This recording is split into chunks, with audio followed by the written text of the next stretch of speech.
Sorry, it just fell. that was a premature gavel. That was his elbow. Yeah. Oh, your hand. Yeah.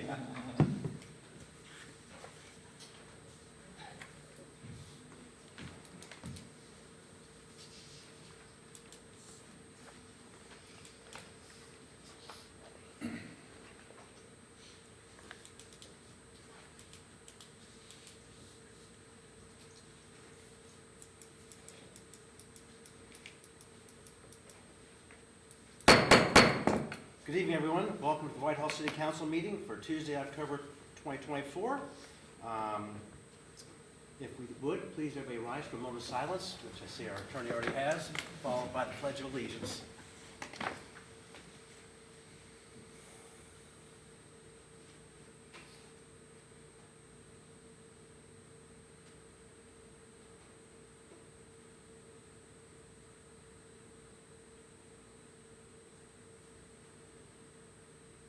Thank you. I pledge allegiance to the flag of the United States of America and to the republic for which it stands, one nation under God, indivisible, with liberty and justice for all. Ms. Aug, would you please call roll? Elmore, Present. Morrison, Present. Peck, Present. Smith, Present. Hartcar, Present. Dixon, Here. Brown, Present. President Potter. Present. This time we have the approval of the minutes, which would include the September 17th, 2024 agenda and regular meeting minutes, as well as the September 2024 agenda and committee meeting minutes. Mr. President, I'd like to make a motion to approve the September 17th regular meeting minutes and September 24th committee meeting minutes. I'll second. There's been a motion by Ms. Elmore, second by Ms. Harkar to approve the following minutes. Is there any discussion? Ms. Aug, please call roll. Elmore, Yes. Morrison, Yes. Peck, Yes. Smith, Yes. Hartcar, Yes. Dixon, Yes. Brown. Yes. Minutes have been approved. At this time, we have actually two special presentations for the mayor. First will be for Breast Cancer Awareness Month, followed by Domestic Violence Awareness Month with some proclamations. Oh, leave me to it.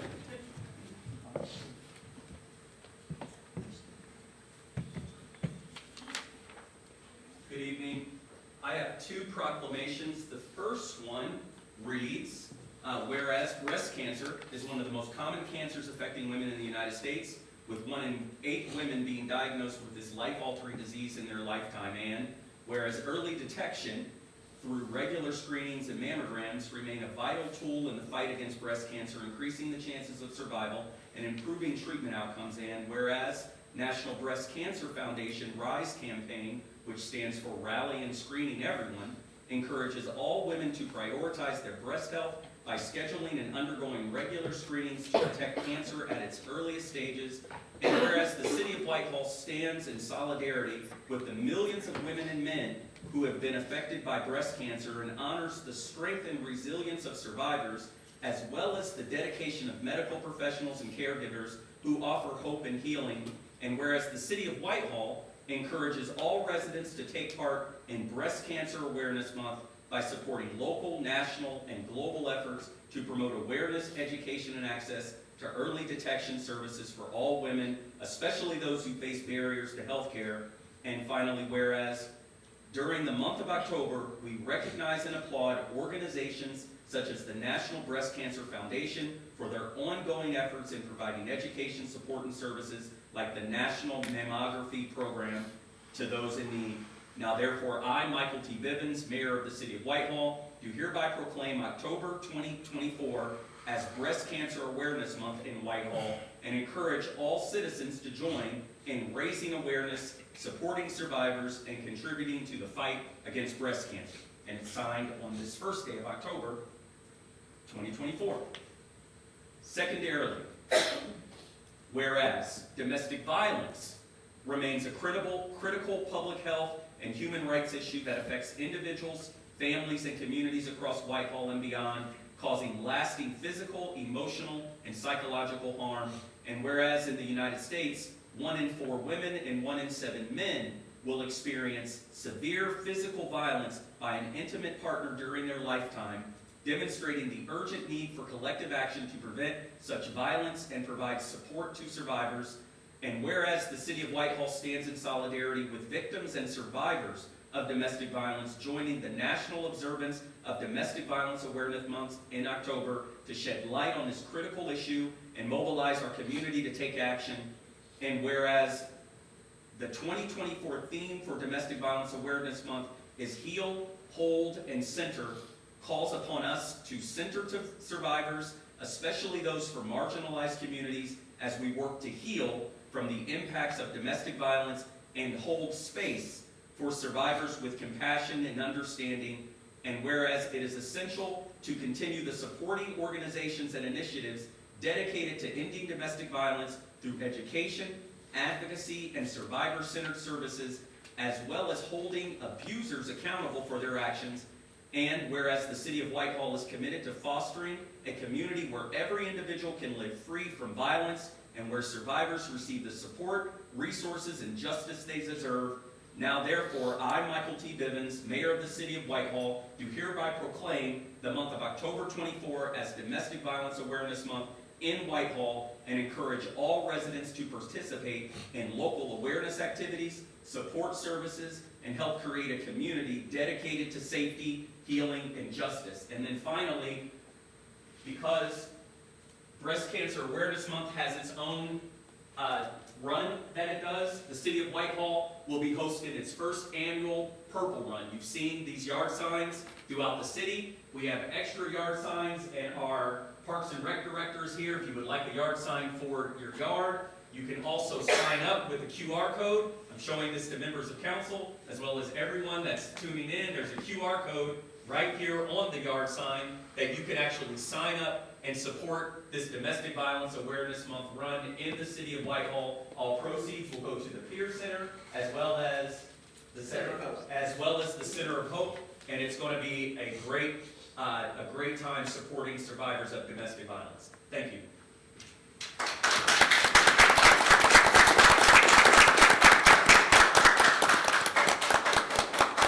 Thank you, Mayor. Thank you for bringing light to two very important subjects.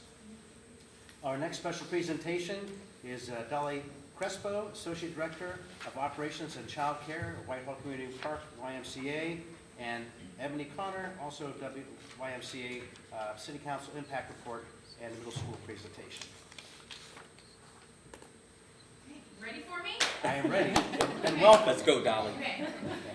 So, like you said, my name is Dolly Crespo, and I oversee our Whitehall YMCA. I actually just celebrated 19 years with the Y a couple weeks ago. So, as we say in Y Talk, I'm a lifer, so I'll be here forever. But I did want to talk about our team program, which actually Joanna Hack was her vision before the building was built. So, kudos to her. But what I wanted to go through a little bit is what we're doing on a daily, weekly basis, what additions have we added, what we want to look forward to in the future, and our enrollment numbers and attendance. Okay, so our team program runs Monday through Thursday from 3 to 6. Whitehall City Schools drops them off at our building. Every day has a different theme. So Mondays is Mindful Mondays, Tuesdays is STEM, Wednesdays is cooking, and Thursdays we do adventure stuff. Stuff that maybe they can't experience on a regular day. Within those days, so an example of Mindful Mondays, we have a yoga instructor coming in and doing yoga with them. Every day, every Monday they have decompression time where they can come from school and just decompress for about 30 minutes. We give them a snack and then they go into their activity. Tuesdays, we do STEM activities, which we have a department called Community Strengthening, which houses a grant from Battelle. So they'll come in and run some STEM programming with our teams, and then hopefully spark some engineering or math sparks in them to see if they want to learn more. Wednesdays is Cooking Wednesday. I hope everyone has been to the Whitehall YMCA. We do have a teaching kitchen. It's great. And our teams love it. This school year, they've made chicken fajitas, burgers, fries, pizzas. They made a yogurt pizza one day. And the best thing, if I'm there, I get some. So that's the best thing about that. So those are just some examples. And they're learning to make meals that are safe and very easy. As we know, a lot of their parents are working parents, so they might not be home at night. So these are just easy meals for them to make. Thursdays are adventures. They'll go on field trips, carve pumpkins. A couple years ago, not last year, I think the year before, we went to a Blue Jackets game. Those were tickets donated from the Blue Jackets for us. That was amazing. So just different adventure, things like that maybe they wouldn't be able to do otherwise. Program enrollment, our goal since I came to Whitehall has been 80. Right now we're at 61, which is the closest we've ever been. Because of the pandemic, we closed down. Enrollment is great and we want to get to that 80, but the really important piece is that the kids attend. So how are we keeping them invested? How are we making sure that they're gonna get on that bus every day and come to the Y? So we have to make sure that what they're interested in is what we're doing. So that's a work in progress. I do have a couple impact stories on here, some videos, but we don't have to watch those today. But I did email the presentation to Julie, so she could send that out. We do have a lot of partnerships. You know that saying, it takes a village. I think the YMCA and the City of Whitehall have a great partnership. We have a great partnership with Whitehall Parks and Rec. It's a very cohesive team effort, but we also work with Whitehall City Schools, which is just a great advocate for us. We work very closely with Susan, the transportation director. She helps us bus the kids to the program as well as field trips. And she does our summer programming too if we go on field trips. We also, like I said, we have a partnership with Battelle. They give us funding for STEM programming, which is great. COSI, they are able to come in and do what they did this past year. They create these kits. Does anyone see these COSI kits? Yes. There's like a dinosaur kit, a human body kit. Well, the kids were brought to the teens, and the teens were just bored.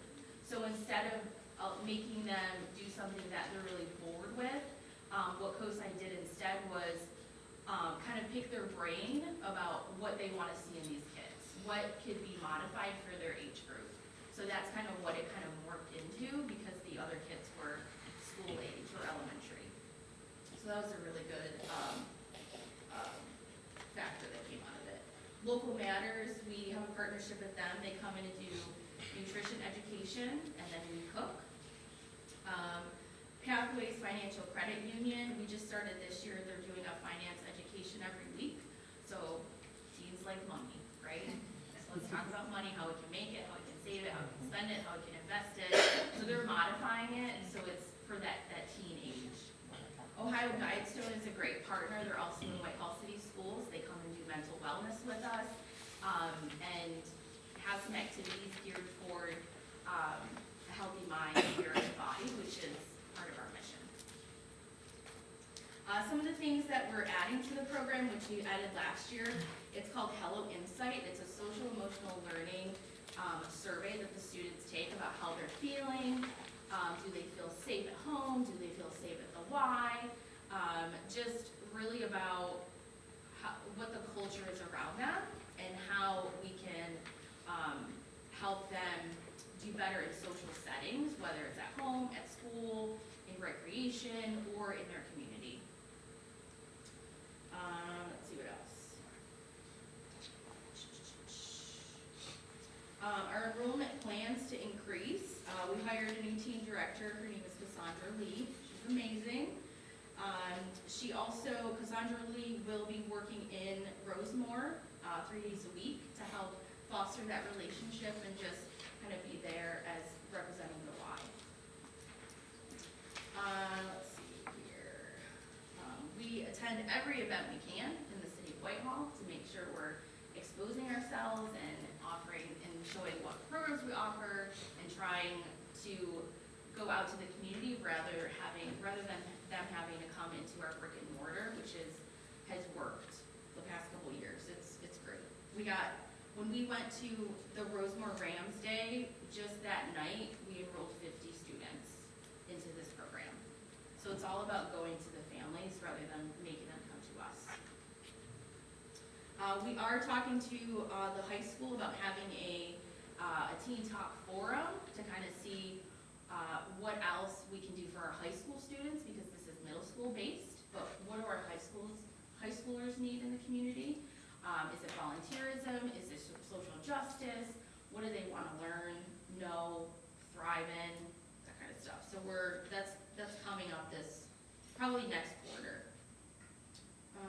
Field trips I talked about a little bit, ongoing, we're still looking at partnerships, any nonprofits that want to come in and talk about, I know Franklin County does a great session about tobacco use, so they've come in before, we have to get permission from parents to do that, but just things that maybe, their parents can't talk to them about, but not a stranger, but someone that is not going to yell at them or kind of criticize them, but just give them some more education and why it's good, bad, what can happen in the future, that kind of thing. Let's see here. We are going to, recently, I would say August, we hired an association team director who oversees Columbus team programming, and we're gonna incorporate this school year as teen nights. So it's kind of a little tour, so our teens can go to Hilltop and North and Hilliard and, get outside of the Whitehall community, and then we will host a night as well and do different activities. That could be STEM, that could be flag football, that could be, a Nerf game, that could be anything you can think of. We just wanna incorporate Whitehall teams into that programming, so we'll do that this school year. We're gonna plan an open house in May for those families with their kids going into 5th grade. And then I talked about interests. And then the last page talks about our team, our email addresses if you wanna reach out to us. We also have a juvenile justice program. It's called PALS, it's Positive Alternative Learning for Students. It's actually housed in the Whitehall YMCA. It's for students that might be suspended, and instead of sending them home to do nothing, watch TV, get in trouble, they can come to the Y and complete their schoolwork, make sure they stay in trouble, get some resources for not only them, but their families as well. And it doesn't stop their trajectory to graduate. That's one of the most important parts.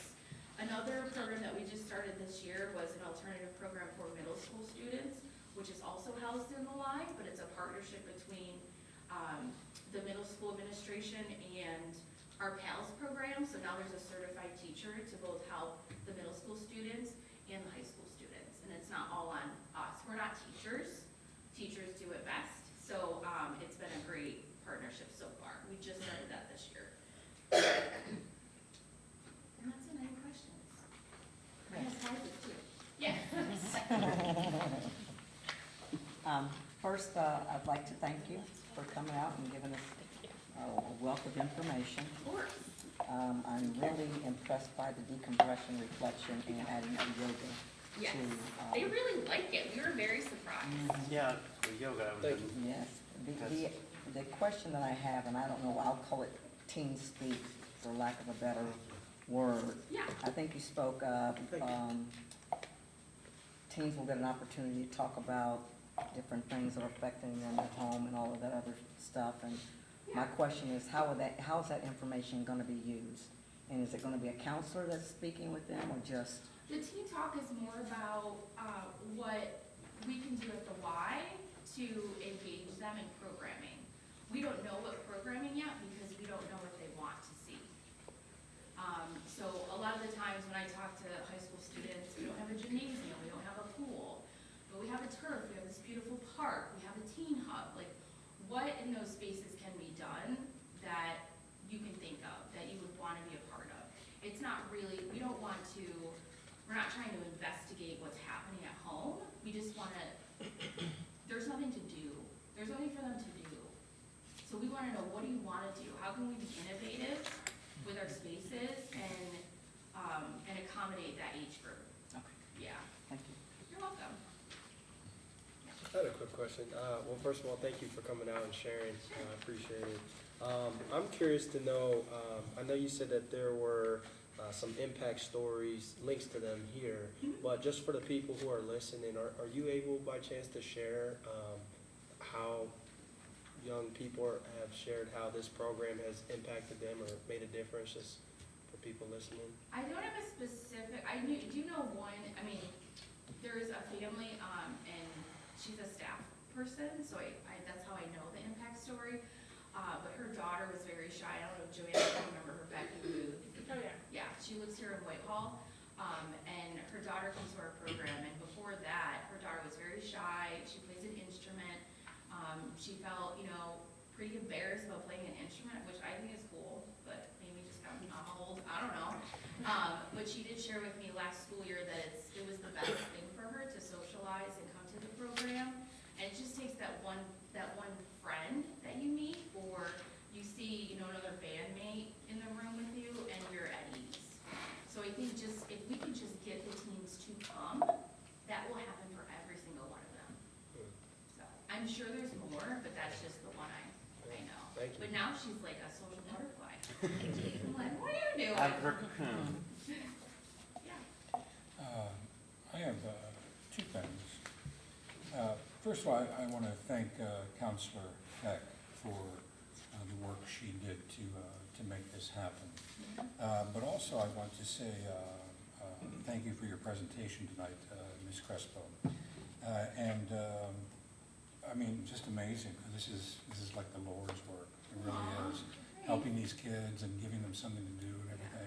And they're so I great. mean, I remember being a kid, and if there wasn't anything to do, we found something to do, and believe me, it wasn't always Yeah. on the up and up. Yeah. So thank God, and good for you for this program. Two little small things. Yeah, I'm curious about the meditation. How are the kids doing with meditation? Hey, we're It's working on it. interesting. It's just, if we can make it a little bit fun and engaging, I think they're okay. But it's, the challenge we have is getting them away from their phones and their Chromebooks and their music, which, music is part of meditation. So that's why we start with that decompression time. Right when they get off the bus, they go on the turf field, they sit wherever they want, and they get to decompress. Now, if someone wants to get up and play soccer or throw a football around, that's okay too. That's their time. They can do tech time, they can just listen to music, they can play a game, whatever they want. Then we go into that program time frame, which is about an hour and a half. And it's just quiet time. Put your phones away, think about your day, reflect, and then we'll talk about it. Did you have a good day today? Did you have a bad day today? We have a whiteboard, and we'll write questions on them, on the whiteboard for them to think about while they're just sitting in silence. Now, it's challenging for them, because they want to, what are you thinking about? What are you thinking about? But it does work, and it's just, the biggest thing I've found working with kids is you just have to be consistent. So if one day you're like, okay, we're not gonna do yoga today, or we're not gonna meditate today, then they're all off. They're off the rest of the week, right? So I think it's important to just be consistent, and that's what we have been doing. And That's we like excellent. it, yeah. Yeah. And it's not a long time, just take 20 minutes, and we're not making you do homework. Like just decompress, Yeah. and breathe, and yeah, Good. it's been good. My other question is logistical, because I was curious about the busing of the kids over to the YMCA. Yeah. And I didn't know how that worked, if they went to each school, or if the kids had to gather at one school and then they picked them up from there. So this is just middle school, so it's just Rosemoor Oh, so, that's okay. coming. All right, because you had mentioned high schoolers and such as Well, well. part of my other responsibility is with our board. So I have 8 board members, and what we are tasked to do is, one of our priorities is student achievement. And right now, we're in elementary schools, we have our teen program, which we still know we have work to do in that, but we also don't want to leave out our high school students. So our board is asking, can we go into the high school and ask what the high schoolers want, Okay. what they want to see happen? Is it something that the Y could bring to a school? Like, is it something we could bring to the high school, or is it something they can come to the Y for? Where's that bridge? Because we want to make sure they have a place to go and they have something to do. So that's just a YMCA like board goal. It doesn't really encompass the teen program, but they are teens, so. Thank you. You're welcome. Dolly, this is fantastic. The Y is just a beautiful space, and I love everything that you're doing. I love that you guys have thought so much about the mindfulness and making sure that the kids are regulated so that they can learn, especially after coming out of the school day. Yeah. Maybe having other stressors and things that they're worried about. I mean, the kitchen over there, people, I mean, it's just such an amazing space.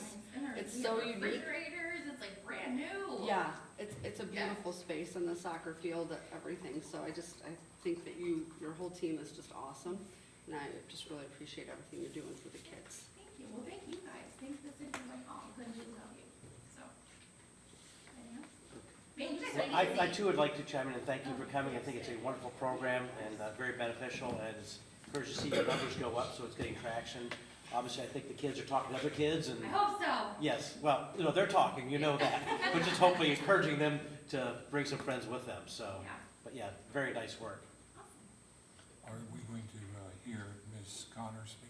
No, she's in program. I see. She was in program, so she wasn't able to be here. I said, I got it. I was waiting. So. Well, again, Dolly, thank you so much for coming in this evening. Thank you. At this time, we'll move on to our standing committee reports. Administration and Financial Management, Chairperson Elmore. Thank you, Mr. President. Administration and Financial Management met on Tuesday. Our minutes are on file. We have several pieces of legislation, and we will meet again next Tuesday. Thank you. Community and Elder Advocacy, Chairperson Harkar. Yes, thank you, President Potter. Community and Elder Advocacy met last week. There are no drafts for pending legislation. We will meet again next week sometime after 6:30. Thank you. Community Standards and Enforcement, Chairperson Smith. Thank you, President Potter. Community Standards and Enforcement also met last week. We have no legislation on the agenda this evening. Our minutes are on file. My brain is so incapacitated. Our minutes are on file, and we'll meet again next week. Thank you. Economic Development, Chairperson Dixon. Thank you, President Potter. Economic Development met last week. Our minutes are on file. We have nothing on, no drafts or pending legislation on the agenda tonight, and we will meet next week sometime after 6:30. Very good. Infrastructure, Maintenance, and Services, Chairperson Brown.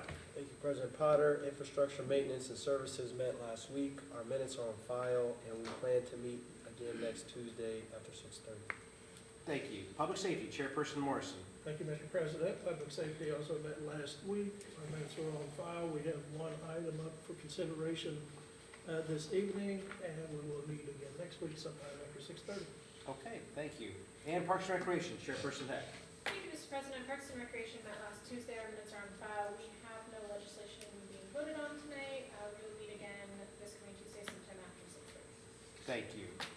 Now move on to officials' reports. Mayor Bivens. Thank you, Mr. President, members of council, and everyone that's here and listening. I do have a letter in front of me signed by the Honorable Ohio Attorney General Dave Yost.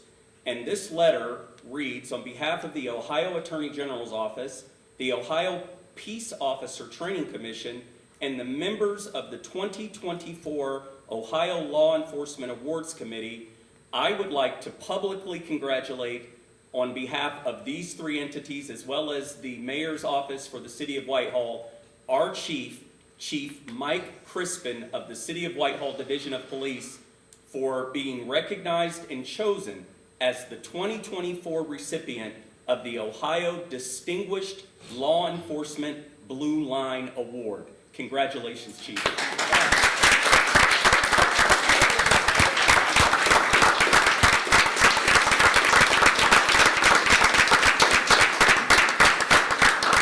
And so our chief went to Sandusky, and I'm glad that he didn't invite me, because I did not go, and he received his award. I do intend on posting the words that were shared publicly as it related to our chief. I believe I read the bio that they provided. It was beautiful, and that will be provided to the public, as well as a press release to give him the honor and the respect that he's due for having received this award. So that being said, I don't know if I need to now recognize him as the Ohio Distinguished Law Enforcement Blue Line Award recipient, but I do have our chief here this evening to answer any questions as it relates to legislation 76, 2024. I'd like to thank, several council members that I spoke with today. The mayor's administration supports our law enforcement 100%. We support them in their public safety efforts, and I would ask for favorable consideration of legislation 76, 2024. Secondarily, I would ask for favorable consideration on legislation 83, 2024. And that is it from the mayor's office. Thank you. Thank you. City Attorney Nicodemus. Thank you, President Potter. As the mayor's proclamation mentioned, it is Domestic Violence Awareness Month. In his proclamation, there were numbers of men and women statistically that are likely to engage a physically abusive relationship, and those numbers are way too high for a civilized society. The incredibly disturbing part of that is if we expand abuse to include the family isolation, social isolation, and financial isolation that many people in relationships experience, those numbers go much higher. An abusive relationship is much more than a physically abusive. That's the one that we typically think of.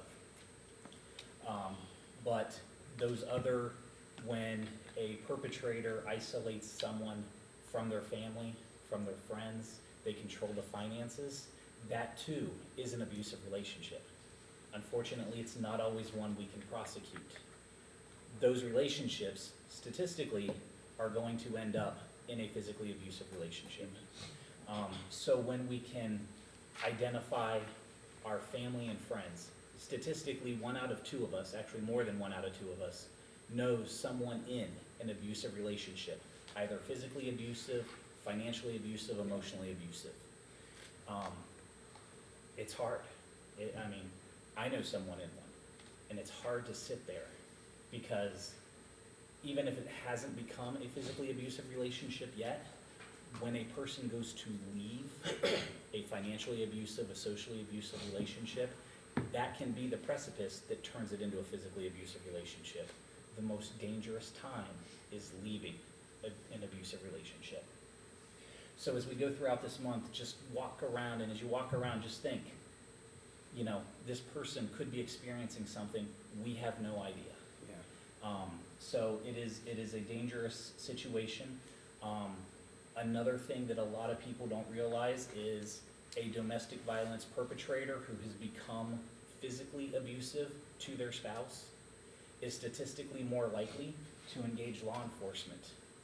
They're more likely to die by law enforcement. They are more likely to fire. And I think the chief will tell us, one of the most dangerous calls they can ever go on is a domestic violence call.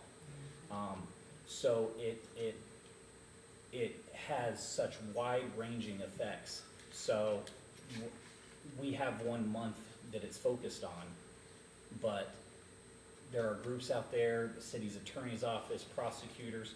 We focus on it 365 days a year. So just keep your eyes open. If anybody knows anybody in a relationship, there are resources out there. Again, leaving is the most dangerous time for them.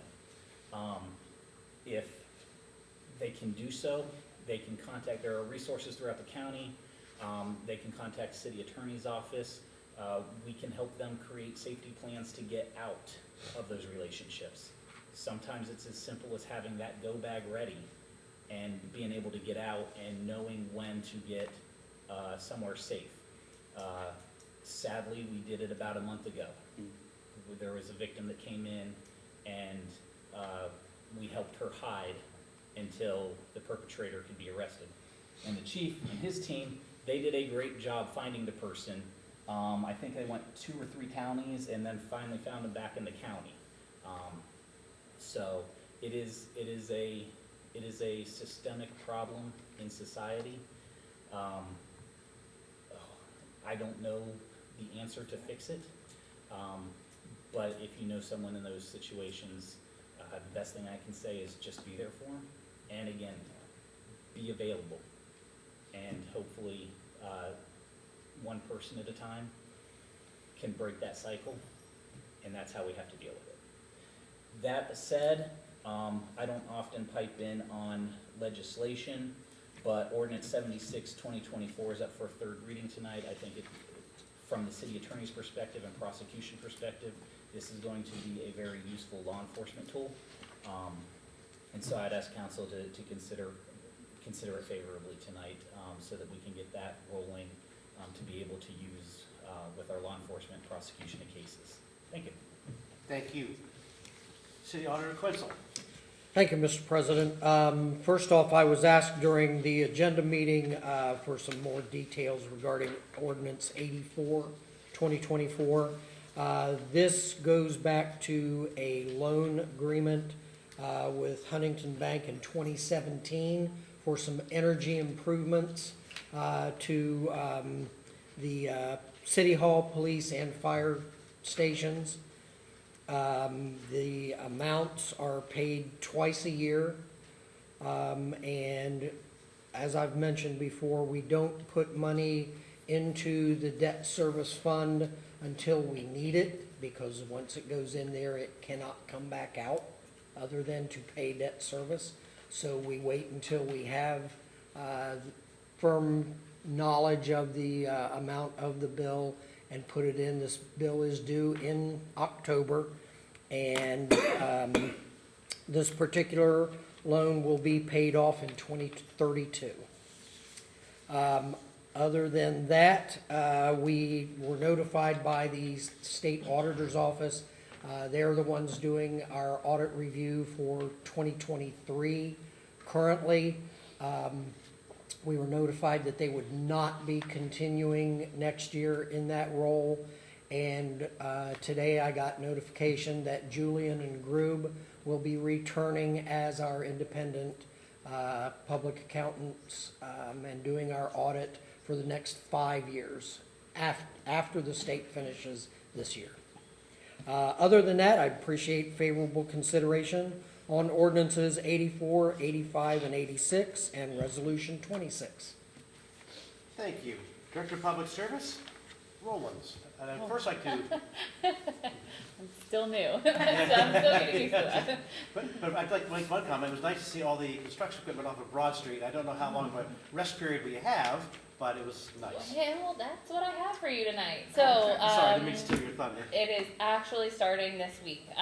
They are starting phase 2 that runs from Robinwood to Beechwood. Contractors are gonna be out there this week doing their prep work.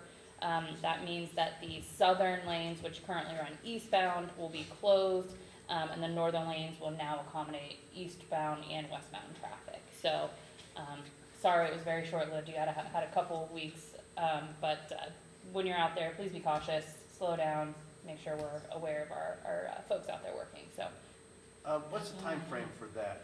about the same that we have. We should probably be done in around late spring, early summer of next For year. phase 2? Yes. Okay. Unfortunately, this darn thing called winter gets in Yes, our way. So absolutely. we will have a short break between the winter months, but back at it in the spring. Okay. So, and that's all I have. Okay, and Thank for that, you. I thank you. Director of Public Service Greg is not with us this evening, nor is Treasurer Alexander. There have been no official reports filed in the council office since our last meeting. Additionally, under communications, petitions, and claims, there were no communications, petitions, or claims filed in the council office since our last meeting. This does bring us to our first poll public. I would invite anyone to come forward. Just need for you to state your name, sign in, and you have 3 minutes. Okay. Ms. Aug, if you would, please call roll as to whether each member of council is given a copy of each item of legislation listed on the agenda prior to the meeting, including any add-on legislation. Elmore. Yes. Morrison. Yes. Peck. Yes. Smith. Yes. Farquhar. Yes. Dixon. Yes. Brown. Yes. Thank you. Under third reading, we have ordinance 76, 2024, authorizing and approving an expenditure of $49,000 from the Law Enforcement Trust Fund account 241.000-50,000 to purchase a drone as a first responder, DFR, to help combat crime and keep Whitehall safe. Mr. President, I move to table ordinance 76, 2024 for 2 weeks. Second? There's been a motion by Mr. Morrison, seconded by Mr. Dixon, to table ordinance 76, 2024 until our October 15th meeting. Is there any discussion? Yes. I would like to, I passed out a bill analysis regarding House Bill 149. Again, the policies that we set cannot supersede the law. Just wanted to reiterate that the bill generally requires peace officers to obtain a search warrant, to use a UAV to gather surveillance data, and that includes flights, including images, videos, or other recordings. The officer would like to require to obtain a search warrant to physically enter the house or place in person to conduct a search. And I know that was some contention of how it was going to be used. I just wanted to bring to the forefront, and also that the information obtained through that would not be admissible in criminal proceedings. Also, I found through the bill analysis that the time frame is 270 days unless exempted. And I believe that as council requires administration to have timely legislation to us to review, I believe that we had enough time to review the legislation or to review or have any discussions, and I believe that we have the information that we need to move forward and vote. Thank you. Any other? So I guess, yeah, for me, I know that we've had multiple discussions about this matter. We were able to speak to the chief and city attorney's administration. So I guess as far as discussions go, I'd be curious to hear what is it that is looking to be discussed moving forward to make sure that we can make a decision on this. Is there a certain point specifically that we're looking for, or just wanting more clarification on that? Well, for me, it would be more information on the cost of this product, not only this year, but going forward next year. I read a majority of the contract. It was sent over today. It was 38 pages. I forget which page it's on. There's a requirement of $2 million worth of liability insurance for both parties. And I don't know, right now, is that additional liability insurance, or are we currently covered? And what's the annual fees for this product? I left the committee meeting last week not understanding that whether we're purchasing this, we're renting it, we're leasing it, don't know. And if it's a lease type product, where's the money coming from? I know the initial money's coming out of the police fund, but going forward, where's that money coming from, and how much is it going to cost us annually? That's questions that I have not had information on to this point. Are we able to get those answers today if we need to move forward, or no? I mean, I believe, I think I can answer at least on the insurance side, and I know the chief's here, and I'm trying to look up, because I think the contract has an expiration date. I'm trying to pull it up to see if if it has an expiration that we have to agree by.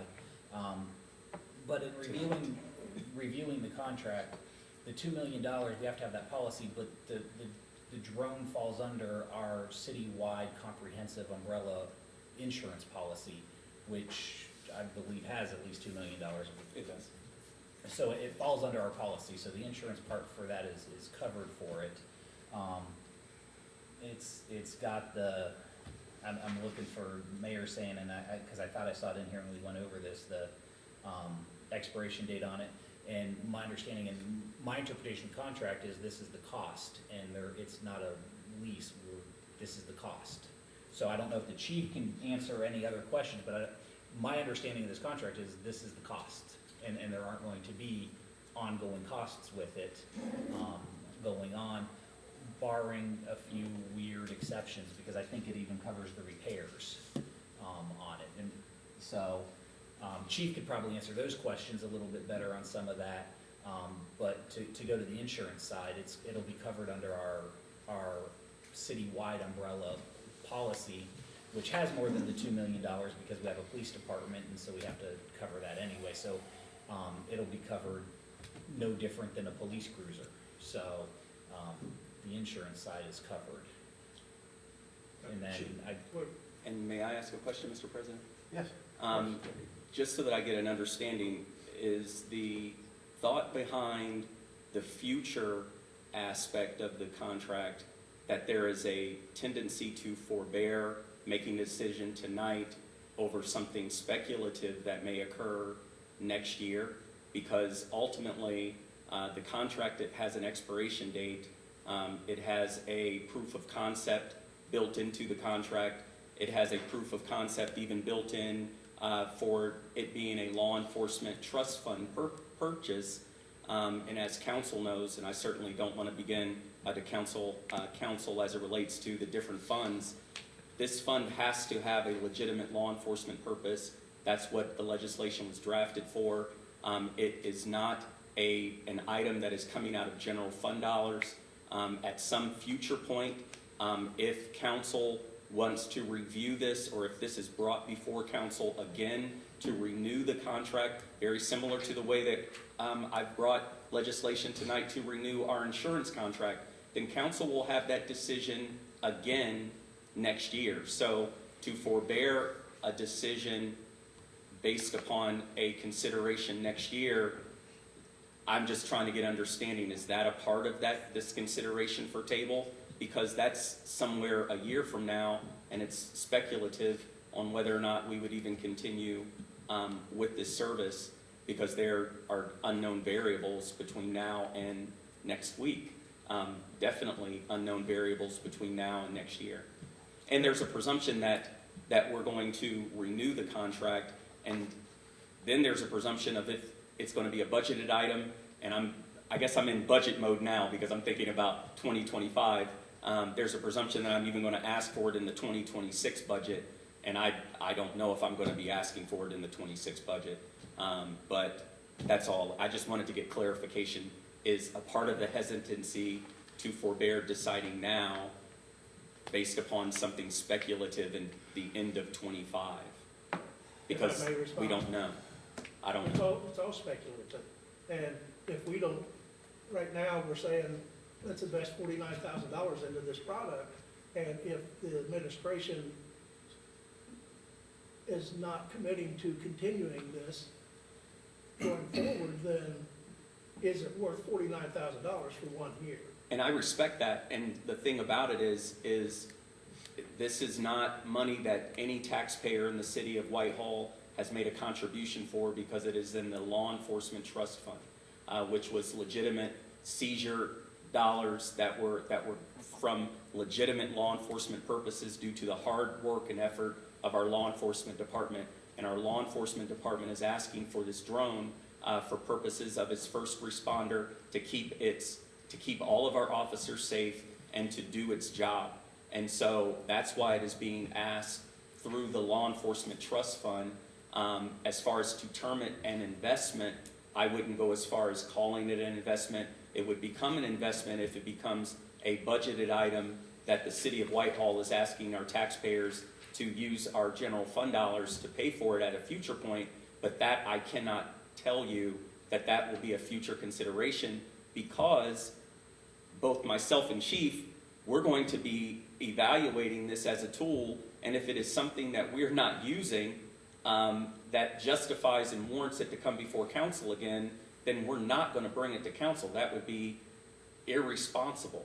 But for now, the cost is $49,000 to use for law enforcement. We've presented the legislation to council as a legitimate law enforcement trust fund purchase, so that we can support our law enforcement, support our first responders in doing their job. I understand that portion, Mr. Mayor, but it's confusing to me, because if this is supposed to be a product that is, and I wholeheartedly agree that a drone is a good product for the safety features. Then approve it. That's not the point. The point is, you're saying it's coming out of the trust fund over here. It is. Where's the next $50,000 coming from? If you're going to continue this, we need to know where this money's coming from.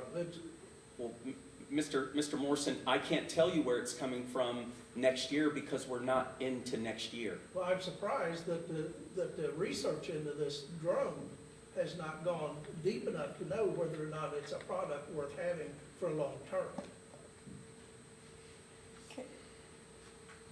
Chief Chrisman, do you wish to comment? Yes, it's really quick and answer a real quick question. The 49,000 initially purchased all equipment, that remains Whitehall forever.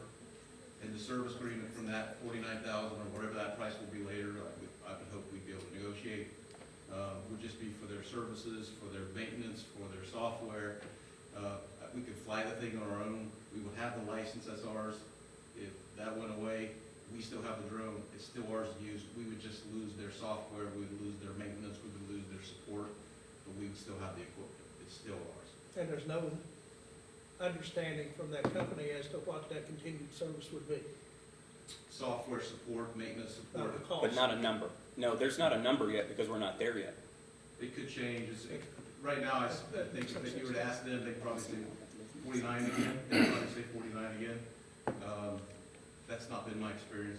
They're probably listening right now, but we would work and negotiate, right? And, but the equipment would still be ours. So if in the end, we didn't like their service, we still have the stuff. We can still use it. The drone still works for us. A lot of agencies have these drones and don't have those types of service programs. They just have the little ones you see in their cars. So there's just a multitudes of different types of drones. We would still have access to use this thing. We just would not have their software So at that point, where would the support come from then? ourselves. And we have the ability to do that. Well, that's a drone, it's a piece of equipment, so I know what if it it is. broke down, we'd have to buy another drone, which he think he told us $10,000. But we just wouldn't have this automated flight and a lot of the really important stuff that we think for the safety of our officers and for the operations of it is necessary. Especially for our dispatchers to be able to sort of send it out from the dispatch center, rather than an officer have to come. This is how it's usually used. It's in a trunk, someone drives it around who has it, they deploy the thing, and it's one user with one skill set. Here, it's going to be multitudes of users with some skill sets and some licensing who can deploy it from the station to where the officers are, or even have the officers. That's the difference between what they do and what normal drone programs will do. However, the equipment, they won't take it back, that's ours. So will your police fund have enough funds in it to sustain this for an ongoing contract? Or is that something, and I understand it's speculation, that would have to come out of the city budget? I see three potential scenarios there. One's there being our narcotics guys are so good that nobody wants to come and do drugs here anymore, and we run out of money. So in that sense, there's a possibility of us not having LATF funds. That's not been my experience in 8 years. We had quite a bit in there, so there might not be. Secondly, I could foresee the need that it is good enough, we decide and you decide that the 49, if it is 49 or whatever it ends up being, the program is working so well that we want to keep it going. That's the second scenario. Third scenario is we don't have LATF, you don't want to do it, we tell them no, we still have a drone, we use it as the best we can with our own resources. Thank you. Mr. President, if I may, I Yes. found the quote expires today. We received it back in July. It has a 60-day Right. window on it. So it's gone through. So if council does not act on it tonight, the quote will expire and the chief and the mayor will have to restart the quote process with the company, what they come back with. Renegotiation. Getting a new quote, yes. Yes. Which is on them. So, I have some things to say, if I may. Yes. If you may, please. A few things. The motion is whether to table this or not. I've heard that we've had plenty of information and therefore we should proceed. I remember the exact movement of this piece of legislation. When it was first brought to committee, there was no one here to answer questions, and I said, well, I have some questions and concerns. That was my first time seeing it. We were then brought to a voting meeting in which the chief did attend in the thought that there might be questions, but of course, as I had stated as well, I think the committee meeting is the proper place for that. Then move forward to last week, and there were plenty of questions. And I certainly asked my fair share of them. I felt a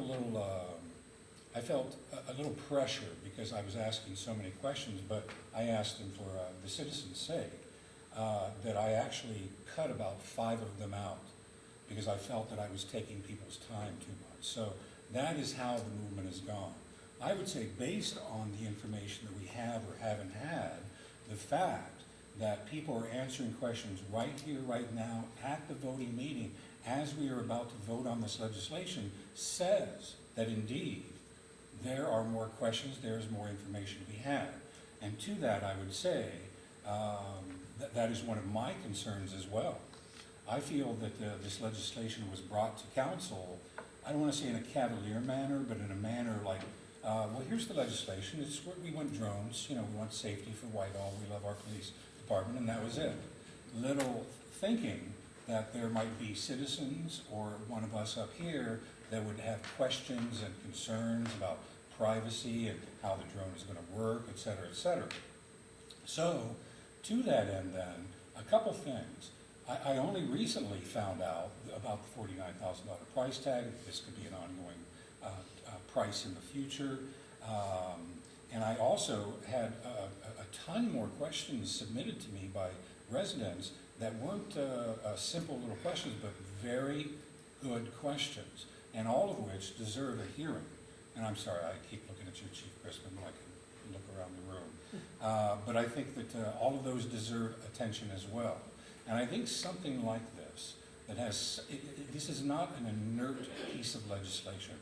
And I will say that I do support the police department, and I do support them having the tools needed to do their job. But even more so, I support the citizens and their rights and their questions, and I feel that we have not had enough information. I mean, last week, myself and another counselor asked to see the template and the policy for this drone before we vote on it. And I think we owe the citizens that.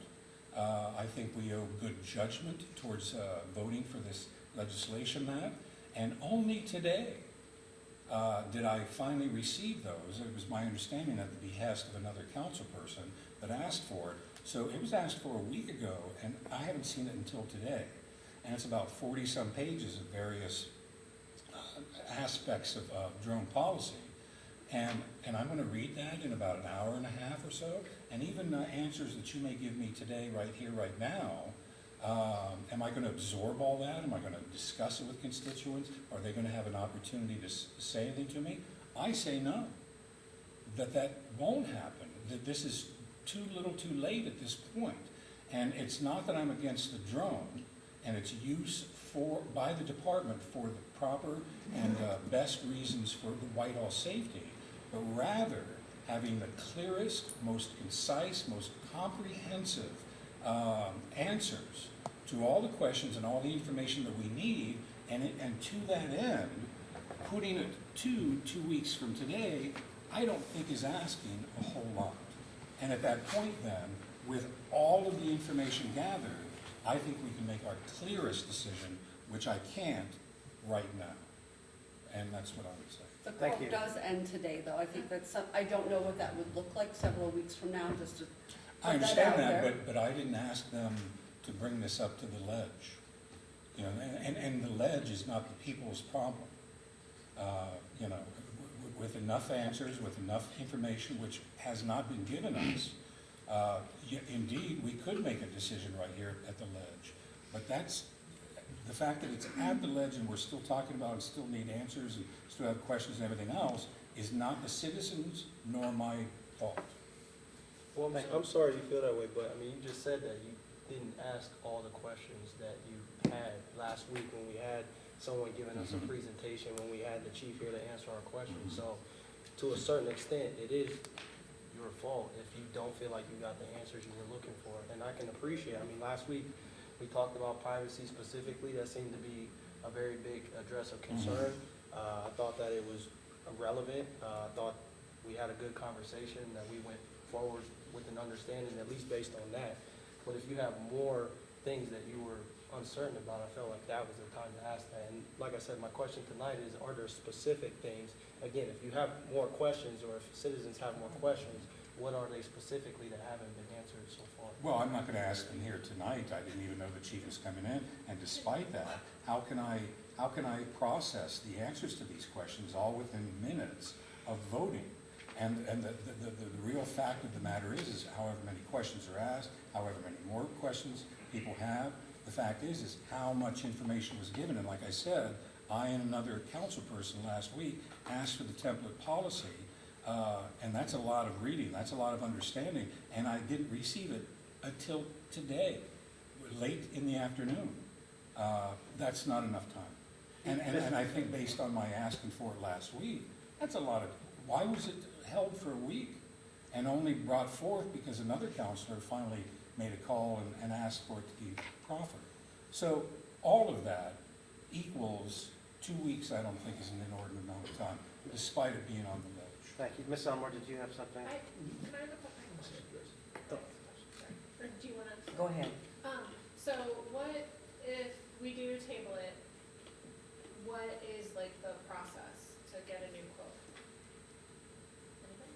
Just negotiate with the county. Does it start all over? Like, cause I was just curious because if the quote started in July, like, do you have to start the process over? Will it take another 60 days? Will the quote come back faster? Just curious on what that timeline is.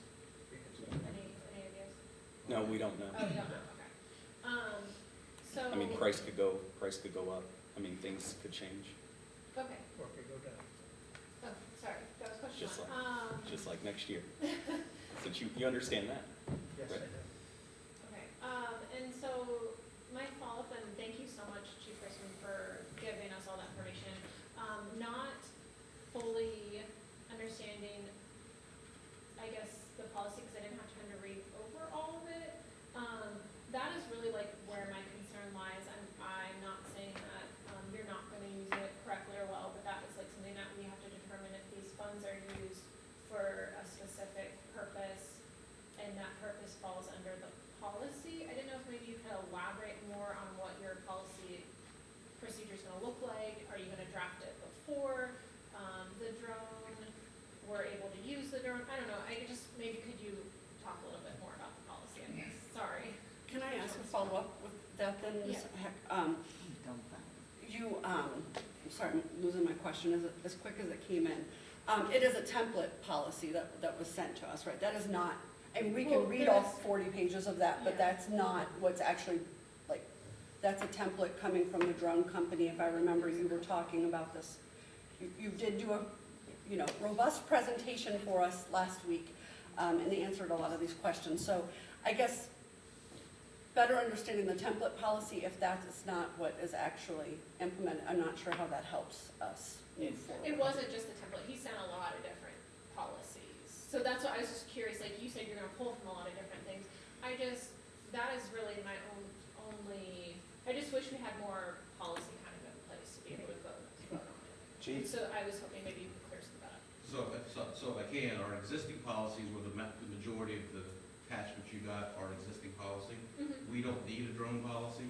It's just, we were talking about if we get one, a template or whatever, what it would look like. I was answering those questions. I don't need a drone policy because our policies already cover every single element of that, which was the majority of the stuff you got from our IT stuff, from our camera and recording devices, search and seizure, when we can use those types of things. Again, I repeat what I said before, the drone system is no different to us than the other recording device that we would use. It still falls under the same standards. If we were to create one, it would be to take all those pieces and put them together and then clarify it for those who want to read it, but it wouldn't change anything that we're doing. And would still fall under the mandates of HB 149. And for council, so that you understand, we've gone through this process with Fusus, we've gone through this process with the flock cameras, we've gone through this process with the license plate readers. All of those were initially purchased with law enforcement trust funds. None of them council ever required a policy to be provided to council in advance in order to approve those law enforcement trust fund dollars. Policies were created to support those those items as, even our body cameras. I remember legislation being drafted and presented to council with respect to our body cameras, and a drafted body camera policy was not a consideration of council.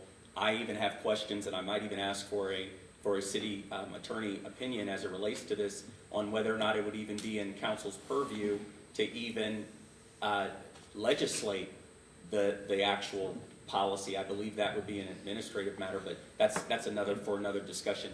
But I recall Chief saying last week, as it relates to our body cameras and privacy, as well as our flock cameras that are currently right now in operation and recording everything right now, there are a number of cameras that are being operated throughout the city of Whitehall, right in open view, and recording always.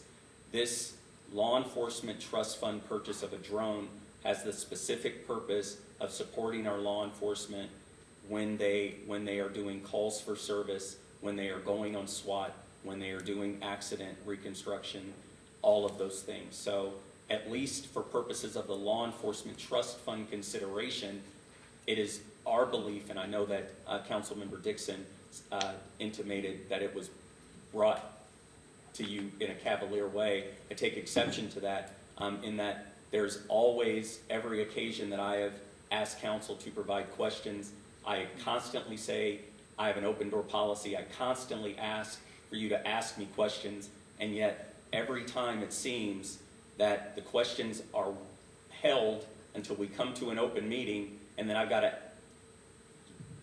crystal ball answer a question at the spot and then gather and have people come in. I mean, the chief right now canceled plans to come in tonight in anticipation of questions. And I mean, doesn't matter to him to do that. He did it gladly. But I can't read your minds, and if I keep asking you to ask me questions and you don't ask them, then I don't know what to provide you.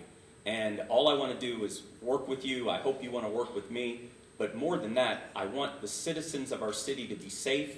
I want our law enforcement to have the best tools possible to do their job. And that's why I'm trusting the chief when he says that he needs this as a tool to support our law enforcement. That's why this legislation was brought to you. That's why this legislation is being requested. That's why it's being asked out of the Law Enforcement Trust Fund. It's not a budgeted item that the city or the citizens have to use their taxpayer dollars to even pay for. And that being said, it's my belief council has all of the information necessary to make a decision, since we've had this before you at least for the past 5 weeks. At this point, I would hope that we would get favorable consideration so our Whitehall police can do their job and keep our citizens safe. And I'm gonna jump in, I'm sorry, Ms. Elmore, I know you, just to follow up. The mayor's right, to get into the policy, that is an administrative side. Council, if you are around law enforcement, their policies change every year.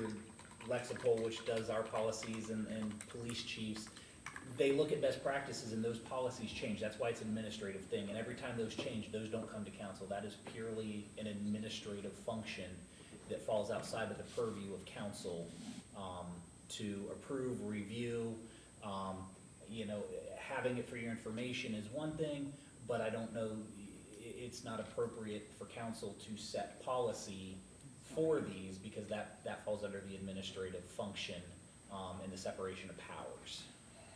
I understand I that. want to be clear, I wasn't trying to set policy, I just was curious as to what it was, and there was just a lot given to us, and I wasn't able to, because I'm not a police officer, I'm not a lawyer, I wasn't able to, read all of it and be like, okay, I know exactly what this is, so thank you for coming, I'm sorry you had to cancel plans, and I appreciate it. That's why I was just kind of curious, so, the minute we purchased the drone, it already automatically falls under, the audio-visual recording policy, it already falls under the IT, it already falls under all of that. But then you're gonna still write a separate policy on top of that, correct? I don't even know if I'll do that for sure. Okay. Typically, in the past, we've just added a sentence or two to those existing policies. It just says, Don't forget you have a drone. Yeah, don't forget drones included as well. But then, because there is a lot of discussions always with these, for the mayor's office to be able to answer them, we would have a policy for it, maybe. If it takes all these pieces and puts it into a consolidated place, I can do that as well. But it would still just be repetitive. So when we do those, it makes us have to remember, if this one changes, I gotta remember to go back and change this again, because it's not the one we use the most. We don't typically do that. And the city attorney's not going to like when we have multiple areas of a policy manual that, because inevitably you update the body camera one, which includes the drone, but you don't update the drone one, and then we have conflicting policies, which causes us problems. So in general, the legal preference is if existing policies cover new technology that we bring in, allow the existing policies to cover that new one without creating more policy, because when you create more policy, you create more opportunity for conflict within it, and that leads to litigation. Thank you. Ms. Alvarado, you had some comments. Yes, I do. First of all, we don't set policies, so that's correct.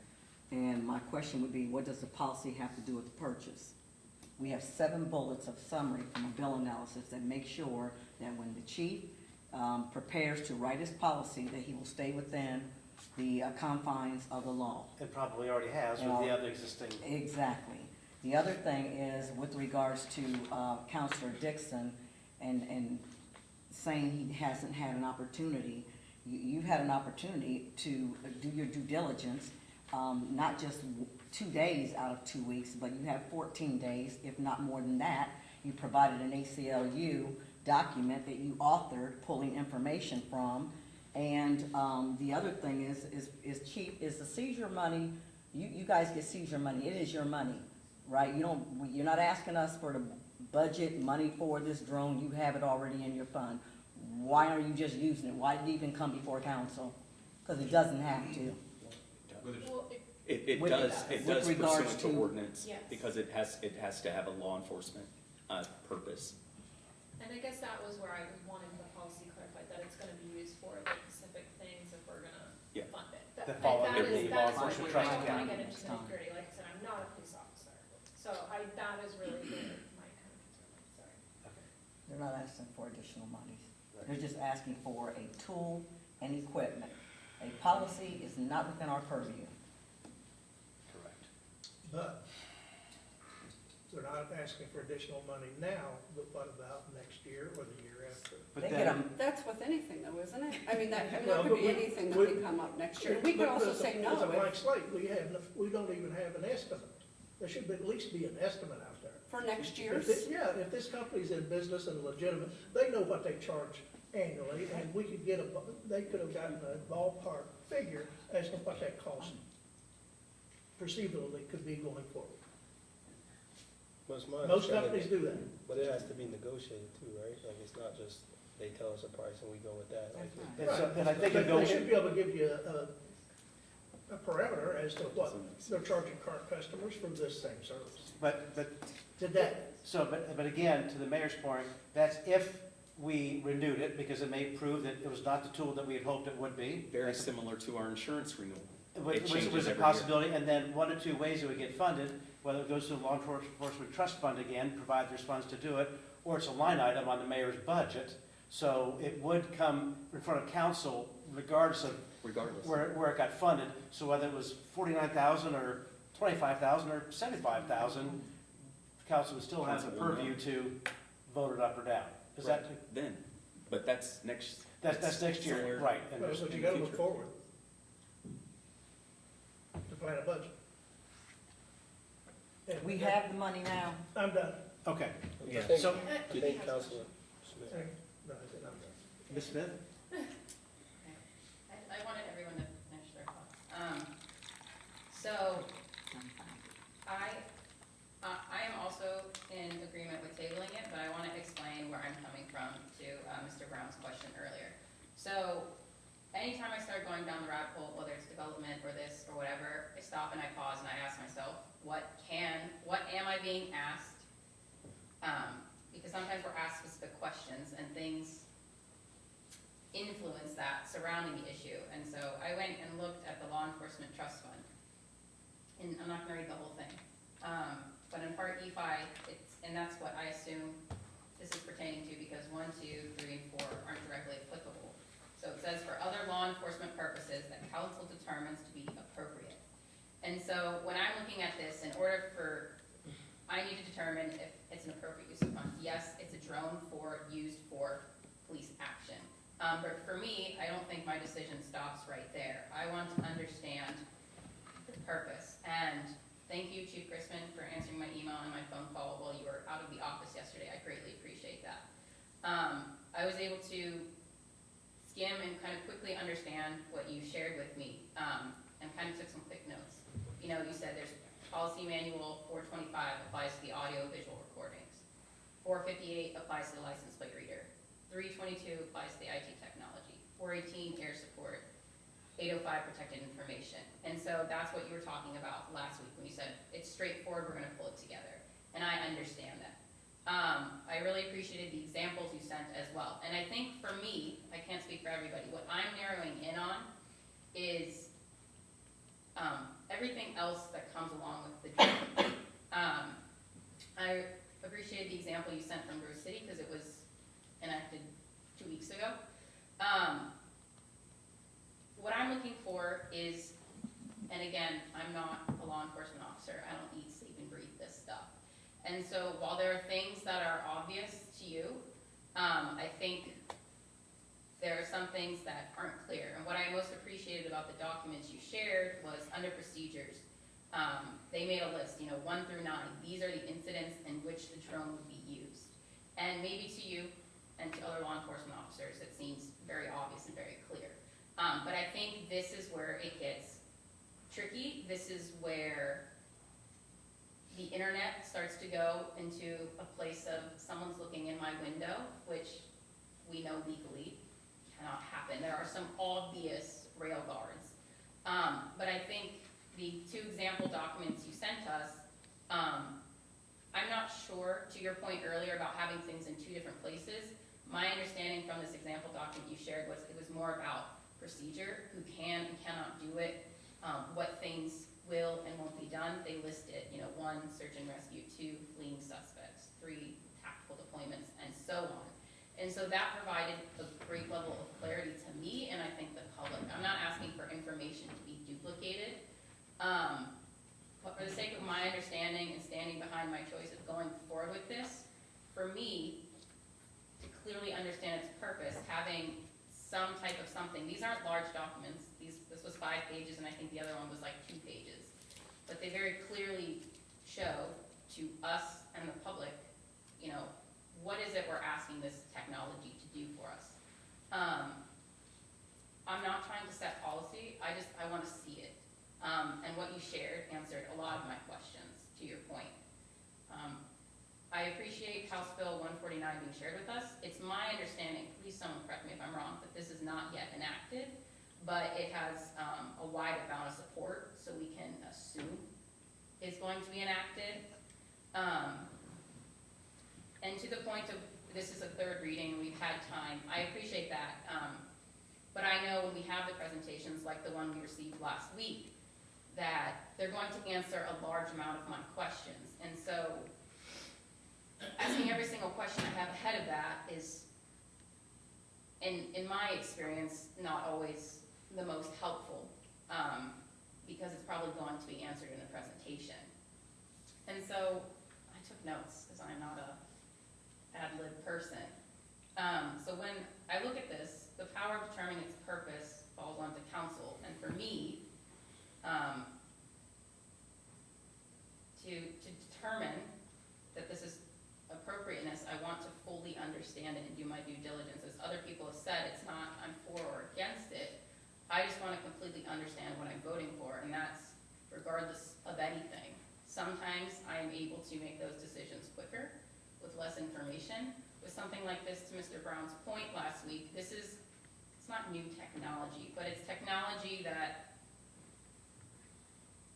quite frankly, makes people nervous. And I understand the language that this is similar to a body cam, but I think the purpose and understanding of body cam is people feel a body camera protects them, whereas people look at a drone as something that's against them. That's not the right way to say it. But, so I want to be clear and feel like I can stand by my understanding of its purpose and its use as its appropriateness in order to move forward with my decision. I can't speak for everybody, but that's why I'm leaning towards the motion of tabling it for 2 weeks. I'm not asking for,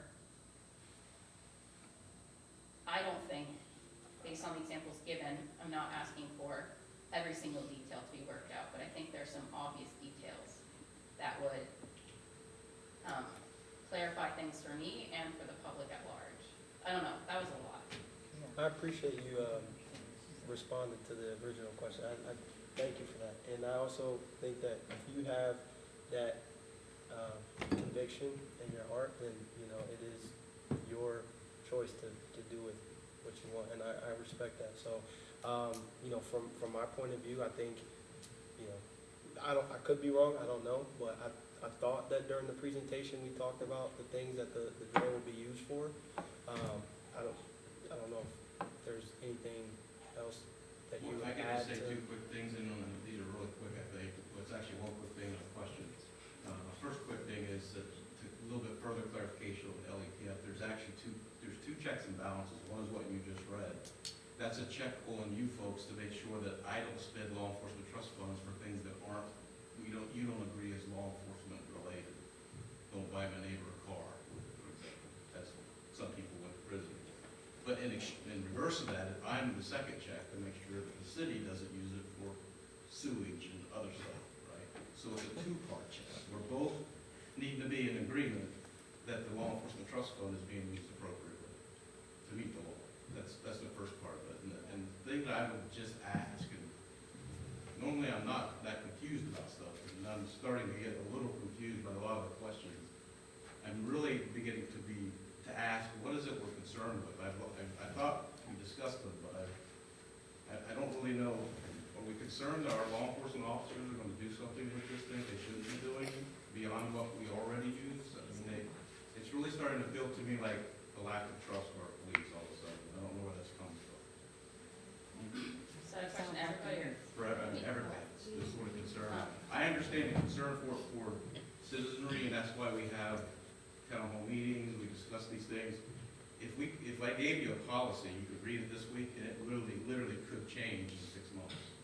Then, I change them on the fly sometimes, because best practices come out with, don't fly them this way, don't do this with body cameras, policies do change, and we have to have the flexibility to change them, so I wouldn't really want to commit to following anything but the law and best practices. But I'm starting to hear things, and I was just curious, are we really concerned that our police are going to fly and look at people's windows? And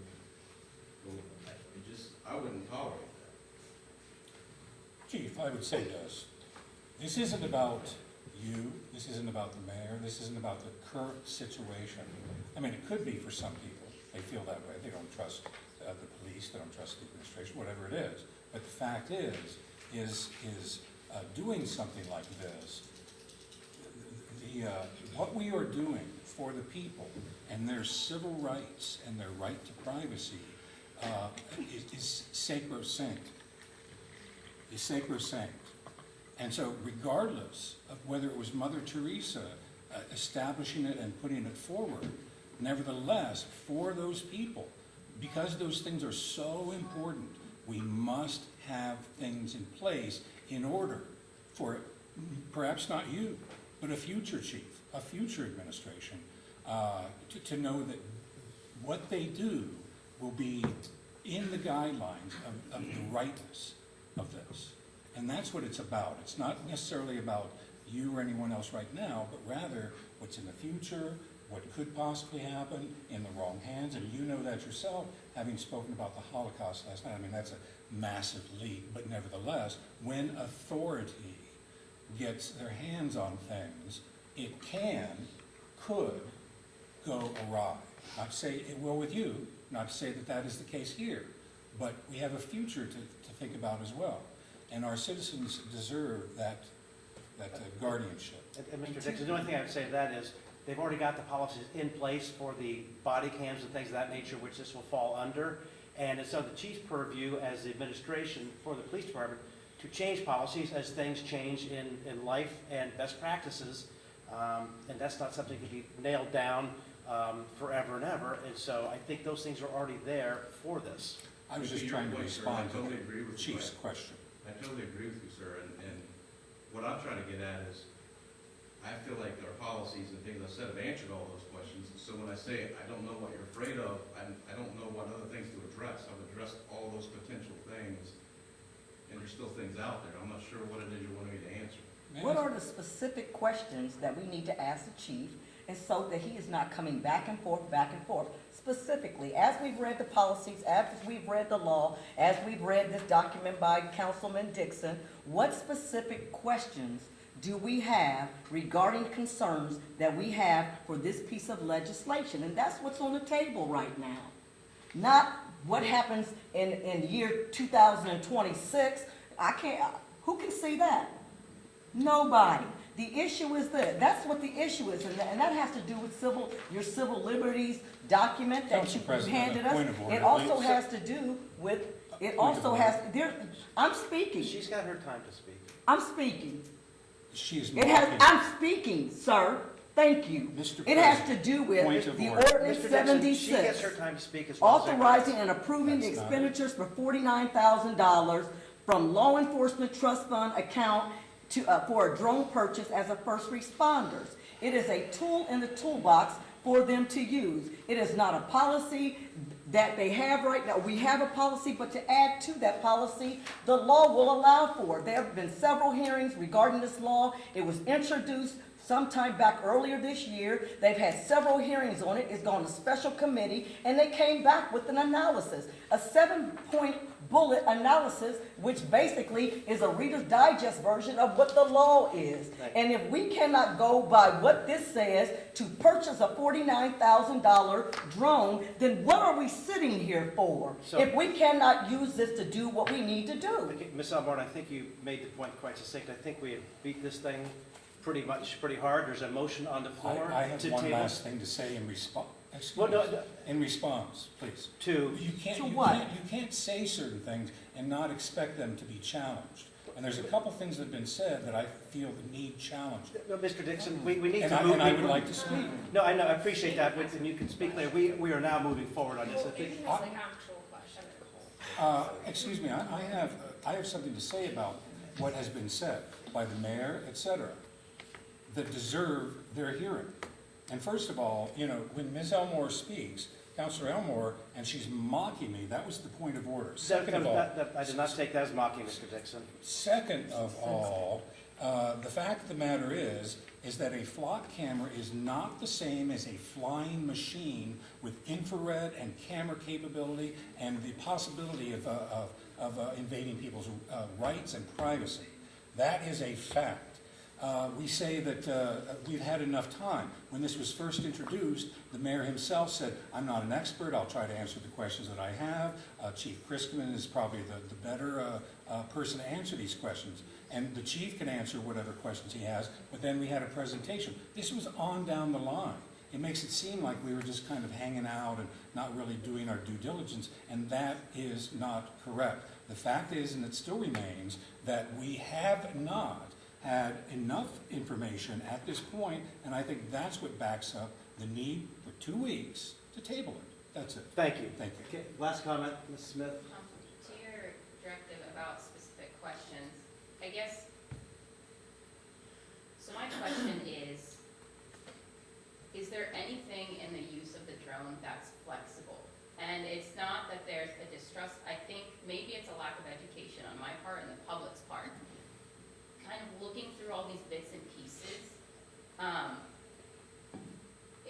maybe it's not succinct, and maybe you can educate me right now. I know you know this stuff very well. In plain English, is there anything that's flexible? Like, obviously, we're gonna throw out the outliers. You're not looking at people's living room windows. You're not hovering over the city 24/7. I think what's my direct question is, in my head, I don't have a succinct list of what it will be used for. I understand that there are legal means, but that's where I'm coming from. Like, is there any flexibility that there's something you could do that maybe other people don't, or the law is like, this is it, and there is no need for this list that's an example? We would request it the same as we sort of request a helicopter. So it goes through dispatch, it's a requested call, someone please dispatch the drone for X and X, that gets recorded, that's a record, that becomes a call for service. Nobody's gonna be able to pick it up and just go check something out. It has to be, the process is dispatching it, it's literally like dispatching a cruiser. So So it'll have a purpose for it. If it's gonna be used for narcotics, it can't move until it actually has a search warrant signed by a judge. If we're using it in this, and we haven't even, the most flexible I can think of is if we think, for example, a crowd size is getting too big in a food truck festival, and we can't see because we're not up high enough. Maybe a request, can we bring the drone over and look over that? That would be equipped to get an estimate of the size maybe. That's the most flexible I would think. That's generally not how you want to use it though, for that purposes, because you're still just hovering over and looking at crowds, and that's not necessarily how we want to use it. We already have, usually we have a pole camera or something so that we can watch the stage area. So I don't see a lot of flexibility in this beyond what we're already doing. So, and I think you kind of said it as far as it just being dispatched out like a cruiser would be. So it's all be public record. Everything's recorded, it's always recorded. So it's not going to be going out for joyrides, it's not going to be, yes. Even when it's flying, it has to look straight on the horizon, it doesn't look down, and it's not recording unless we make it record, and then that's tracked immediately. And can I ask one question, follow up on Ms. Smith's that might help this? Because I think I heard the concern. Chief, you said it would be dispatched. Is that any officer on the street that can dispatch it, or will that be one of the dispatches that require a supervisor approval before it actually gets deployed? It would be a supervisor approval, and it would have to be done by somebody who's certified and trained as a pilot to do so. I appreciate that, thank you. Thank you, Chief. If I could Okay, make one comment. Okay, you'll be the last comment. Okay, I'll be the last. My objection to this is not policy procedure. I've read an awful lot this week on this. I trust the police department to do according to what the law says. I just have concerns about future expense of this product and would like to know what that consists of. It could be And 0 to it's 49,000. it's not coming through, so that's where I'm at. The cost for the future, for the city. Thank you. Thank you. Okay, there's been a motion. Thank you, Chief. Thank you, Chief. Thanks. Mr. Morrison, you had made a motion to table, is that still your, Yes, it is. okay. And it was seconded. I was second. Oh, Mr. Dixon, okay. Ms. Aug, would you please call roll? Elmore, No. Morrison, Yes. Heck, No. Smith, No. Harkart, No. Dixon, Yes. Brown. No. Okay, the motion to table has been defeated. I will now accept a motion to introduce ordinance 76, 2024. Mr. President, Yes. I would like to introduce ordinance 76, 2024, and move for the adoption. Second?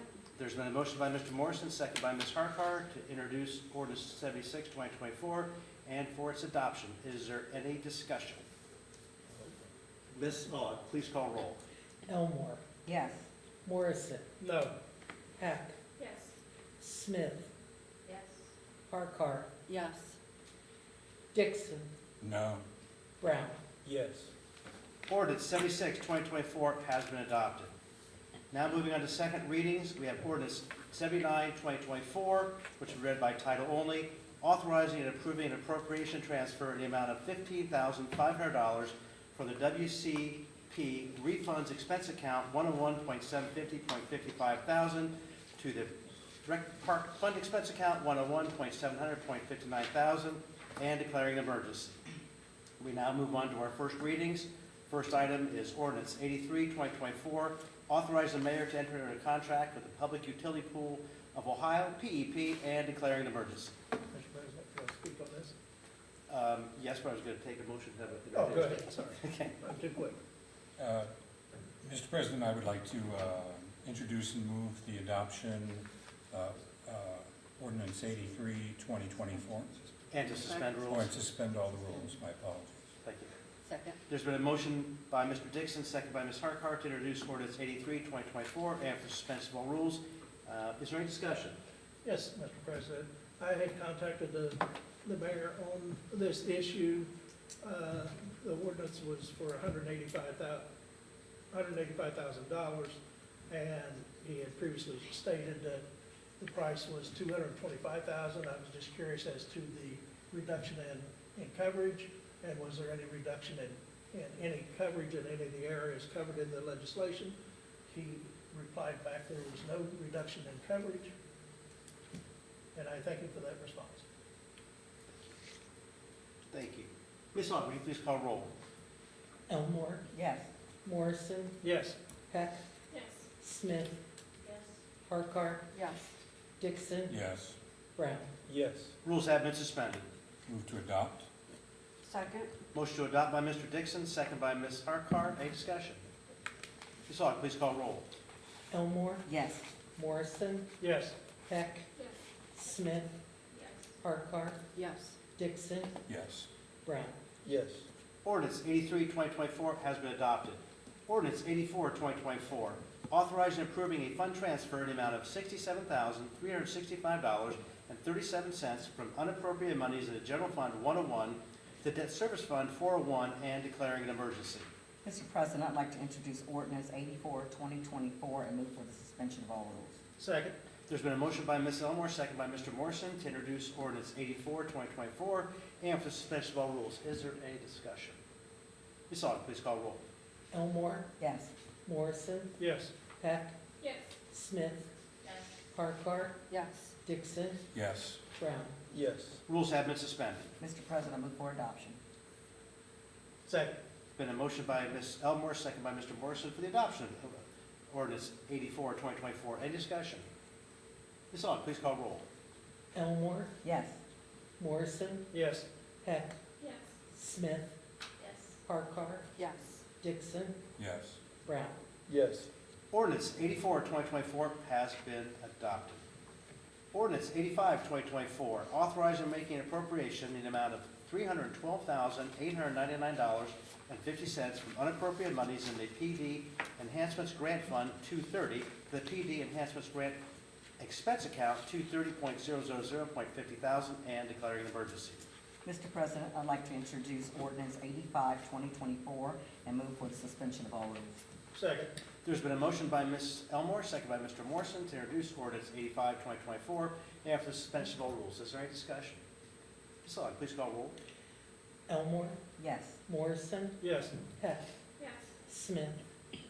Harkar, Yes. Dixon, Yes. Brown. Yes. Rules have been suspended. Mr. President, I move for adoption. Second. Motion to adopt by Ms. Elmore, second by Mr. Morrison. Any discussion? Ms. Aug, please call roll. Elmore, Yes. Morrison, Yes. Peck, Yes. Smith, Yes. Harkar, Yes. Dixon, Yes. Brown. Yes. Ordinance 85, 2024 has been adopted. Ordinance 86, 2024, authorizing and making a supplemental appropriation in the amount of $950,000 from unappropriated monies in the Health Insurance Trust Fund 511, the Health Insurance Trust Fund Expense Account 511.000.50,000, and declaring an emergency. Mr. President, I'd like to introduce ordinance 86, 2024, and move for the suspension of all rules. Second? There's been a motion by Ms. Elmore, second by Ms. Harkar, to introduce ordinance 86, 2024, and for suspension of rules. Is there any discussion? Ms. Aug, please call roll. Elmore, Yes. Morrison, Yes. Peck, Yes. Smith, Yes. Harkar, Yes. Dixon, Yes. Brown. Yes. Rules have been suspended. Mr. President, I move for adoption. Second? There's been a motion by Ms. Elmore, second by Ms. Harkar, for the adoption of ordinance 86, 2024. Is there any discussion? Ms. Aug, please call roll. Elmore, Yes. Morrison, Yes. Peck, Yes. Smith, Yes. Harkar, Yes. Dixon, Yes. Brown. Yes. Ordinance 86, 2024 has been adopted. Resolution 26, 2024, resolving to approve the then and now certificates and declaring an emergency. Mr. President, I'd like to introduce resolution 26, 2024, and move for the suspension of all rules. Second. There's been a motion by Ms. Elmore, second by Mr. Morrison, to introduce resolution 26, 2024, and for suspension of all rules. Is there any discussion? Yes, sir. Please.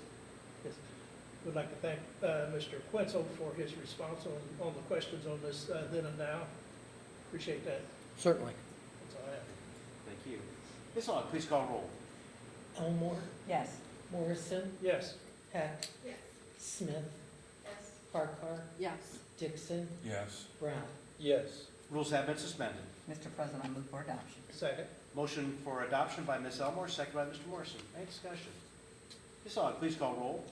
Elmore, Yes. Morrison, Yes. Heck, Smith, Yes.